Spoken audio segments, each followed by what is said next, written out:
السلام علیکم ورحمۃ اللہ وبرکاتہ۔ دین انتہائی آسان ہے، اس میں کوئی شک و شبہ نہیں ہے۔ اس لیے ایسے وقت میں اگرچہ مشکل حالات کا سامنا ہے، پریشانیوں کا سامنا ہے، لیکن گھبرانے کی ضرورت نہیں ہے۔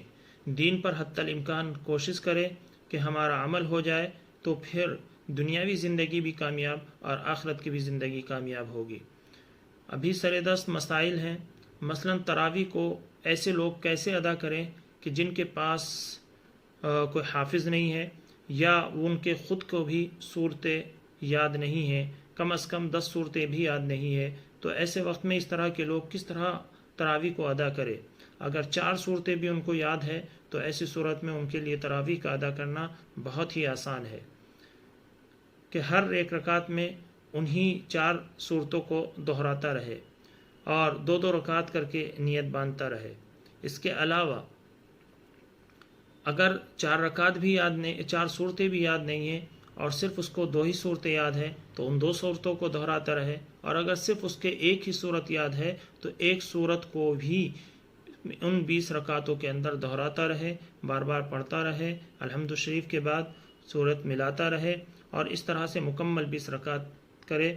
اور اس کے بعد وطر کا مسئلہ کھڑا ہوتا ہے کہ وطر کیسے ادا کرے۔ وطر بھی اسی صورت کے ذریعے سے ادا کر لے، لیکن اگر اس کو دعائے قنوت یاد ہے تو دعائے قنوت پڑھے۔ دعائے قنوت بھی اگر یاد نہیں ہے تو ربنا آتنا فی الدنیا حسنہ وفی الآخرۃ حسنۃ وقنا عذاب النار، یہ دعا پڑھے۔ اور اگر یہ دعا بھی یاد نہیں ہے تو اللہم اغفر لی، اللہم اغفر لی، اللہم اغفر لی کم از کم 3 مرتبہ یہ پڑھ لے۔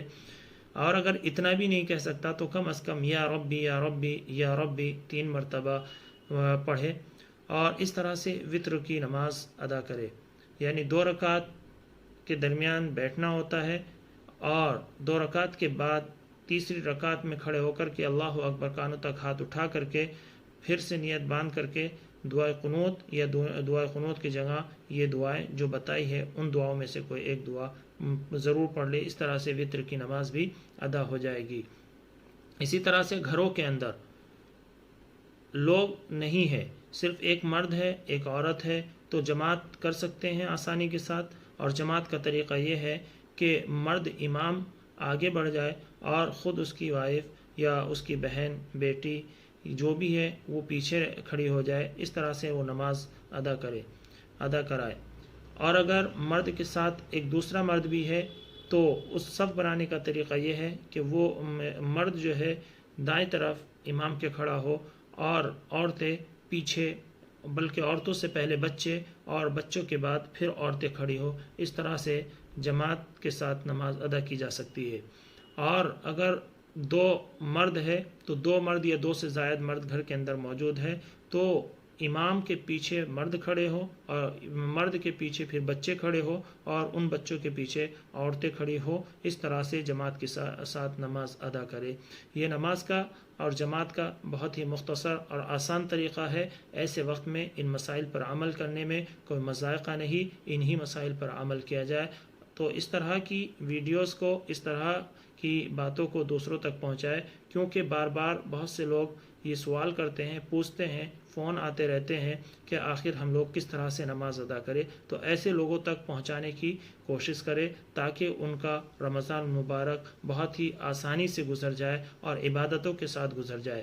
بلکہ یہ رمضان مبارک انتہائی فراغت کا مہینہ ہے۔ اس وقت میں ہمارے پاس کوئی کاروبار نہیں، کوئی فیکٹری نہیں ہے، کوئی کمپنی نہیں کھلی ہوئی ہے، اس وقت میں کوئی آدمی کے پاس کام کاج نہیں ہے، صرف اللہ کے لیے گویا کہ لاک ڈاؤن گویا رحمت ہے، اللہ کے لیے گویا وہ خالی ہے، فارغ ہے۔ اللہ کے لیے اپنے آپ کو فارغ کر کے زیادہ سے زیادہ عبادت کرے۔